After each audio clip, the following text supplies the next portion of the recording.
Hello students, आज हम पढ़ेंगे वर्ण विचार। तो वर्ण किसे कहते हैं? देखो कि भाषा की सबसे छोटी इकाई या ध्वनि जिसके खंड नहीं किए जा सकते उसे वर्ण या अक्षर कहते हैं। अब वर्ण जो है सबसे छोटी इकाई होती है, इसके और भी टुकड़े नहीं किए जा सकते। जैसे आ, इसका कोई भी टुकड़े इसके नहीं किए जा सकते। ई, इसके और टुकड़े नहीं किए जा सकते। जिन वर्णों के उच्चारण के समय बिना किसी रुकावट के मुंह से वायु निकलती है वे स्वर कहलाते हैं। हिंदी वर्णमाला में स्वर 11 होते हैं। हिंदी वर्णमाला में आप सभी को पता होगा कितने होते हैं? 11 स्वर होते हैं। अब वर्णों के भेद आगे पढ़ेंगे। वर्णों के भेद कि वर्ण के कितने प्रकार होते हैं, वर्ण के कितने भेद होते हैं। तो वर्ण के 2 भेद होते हैं। कौन कौन से? फर्स्ट स्वर, सेकंड व्यंजन। पहले स्वर को पढ़ते हैं। जिन वर्णों के उच्चारण में मुंह से निकलने वाली हवा के मार्ग में कोई रुकावट नहीं होती और उसका उच्चारण बिना किसी दूसरी ध्वनि की सहायता से किया जा सकता है, उन वर्णों को स्वर कहते हैं। स्वर किसे कहेंगे? देखो, अ, आ, इ, ई, उ, ऊ, ऋषि, ए, ऐ, ओ, औ।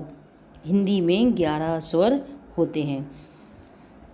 उच्चारण में लगने वाले समय के आधार पर स्वर जो है वो 3 प्रकार के होते हैं। कौन से 3 भेद होते हैं स्वर के?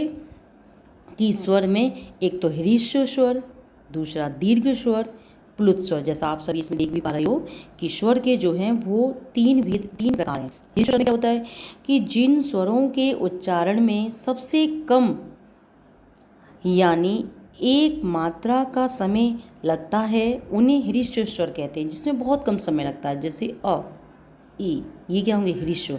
उ, और दीर्घ स्वर कि जिन स्वरों के उच्चारण में ह्रीश्व स्वर से दुगना यानी 2 मात्राओं का समय लगता है उन्हें दीर्घ स्वर कहेंगे। जैसे आ, ई, उ, ए, ऐ, ओ, औ। ये 7 दीर्घ स्वर हैं, इनको दीर्घ स्वर कहेंगे। और प्लुत स्वर किसे कहेंगे? कि जिन स्वरों के उच्चारण में ह्रीश्व स्वर से 3 गुना यानी 3 मात्राओं का समय लगता हो उन्हें प्लुत स्वर कहेंगे। प्लुत स्वर जैसे ओम, भैया, ऐसे करके काफ़ी देर तक बोला जाता है, काफ़ी लंबी सांस खींची जाती है, इसे प्लुत स्वर कहेंगे।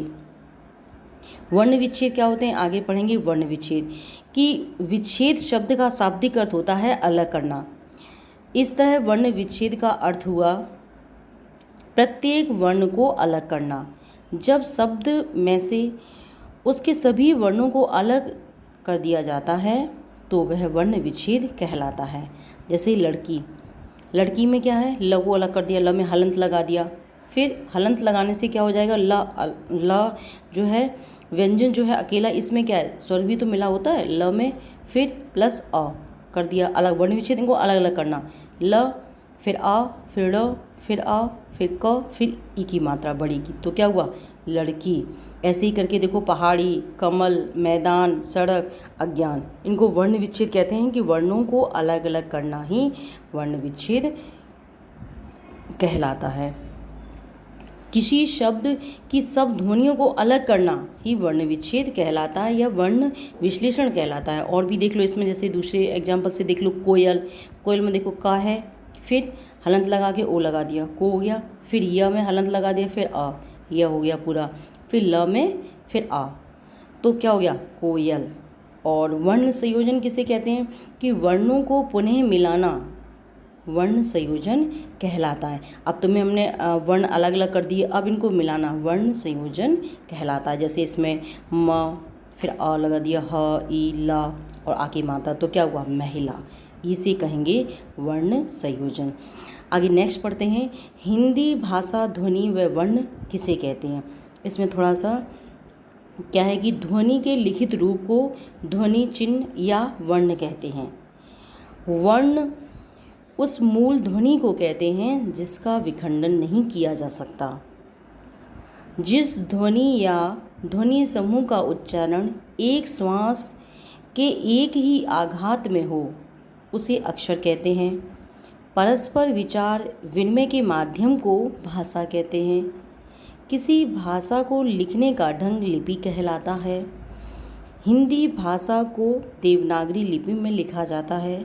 भाषा को शुद्ध रूप से बोलना, लिखना, पढ़ना व सीखना की क्रिया क्या है? व्याकरण कहलाती है। आगे व्यंजन देख लेते हैं। अभी आपने स्वर पढ़े थे। अब व्यंजन क्या होता है? व्यंजन के कितने भेद होते हैं? व्यंजन के 4 भेद होते हैं। कौन कौन से?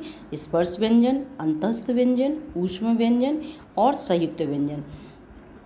स्पर्श व्यंजन कौन से होते हैं? 25 होते हैं स्पर्श व्यंजन। कौन से? क से लेकर म तक, जैसे क, ख, ग, घ, ण, ये क्या होंगे? 25 स्पर्श व्यंजन होंगे। अंतस्थ व्यंजन य, र, ल, व अंतस्थ व्यंजन। और ऊष्म व्यंजन 4 होते हैं। कौन से? श, स, ह, ये ऊष्म। संयुक्त व्यंजन भी 4 होते हैं। कौन से? छ, त्र, ज्ञ, श्र। अब किन वर्णों को मिलाकर बनते हैं? देखो, श्र, क और स मिलके छ बन गया। त्र, त और र मिलके त्र। ज्ञ, ज और य मिलके श्र, श और र मिलके श्र मिल गया, श्रमिक वाला। अब एक बचा है आपके पास द्वित्व व्यंजन। द्वित्व व्यंजन में क्या हो? 2 व्यंजन होते हैं और इसमें द्वित्व व्यंजन भी होते हैं, संयुक्त व्यंजन भी हैं। जैसे 2 या 2 से अधिक व्यंजनों के मेल से बने अनेक संयुक्त व्यंजन हैं। इन्हें व्यंजन गुच्छ भी कहते हैं। या तो संयुक्त व्यंजन कह लो या फिर व्यंजन गुच्छ भी कहते हैं, द्वित्व व्यंजन कहते हैं। किसे? 2 या 2 से अधिक व्यंजनों के मेल से बने अनेक संयुक्त व्यंजन हैं, इन्हें व्यंजन गुच्छ भी कहते हैं। जैसे उज्ज्वल, उज्ज्वल को देखो इनका अलग अलग कर दिया। इसमें 2 ज हैं, आधे ज है ना, 2 उ, फिर 2 ज हैं व, अ, ल। और ये उज्ज्वल, ज्योत्सना, इनको अलग अलग किया है।